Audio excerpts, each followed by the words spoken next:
কোটা সংস্কার আন্দোলনকে ঘিরে প্রাণহানির ঘটনার সুষ্ঠু ও মানসম্মত তদন্তে বিদেশি কারিগরি সহায়তা নেবে বিচার বিভাগীয় তদন্ত কমিশন।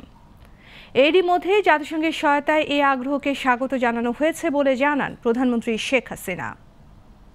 সকালে প্রধানমন্ত্রীর সরকারি বাসভবন গণভবনে প্রধানমন্ত্রী শেখ হাসিনার সঙ্গে ঢাকায় নিযুক্ত জার্মানির রাষ্ট্রদূত অখিম ট্রস্টারের সৌজন্য সাক্ষাতে এ কথা বলেন সরকার প্রধান।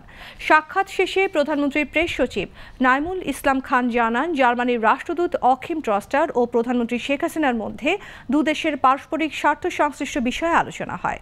এ সময় রাষ্ট্রদূত জার্মান ভিসা প্রক্রিয়ার ধীরগতির জন্য দুঃখ প্রকাশ করেন। পাশাপাশি টানা 4বারের মতো প্রধানমন্ত্রী নির্বাচিত হওয়ায় তার দেশের পক্ষ থেকে শেখ হাসিনাকে অভিনন্দন জানান।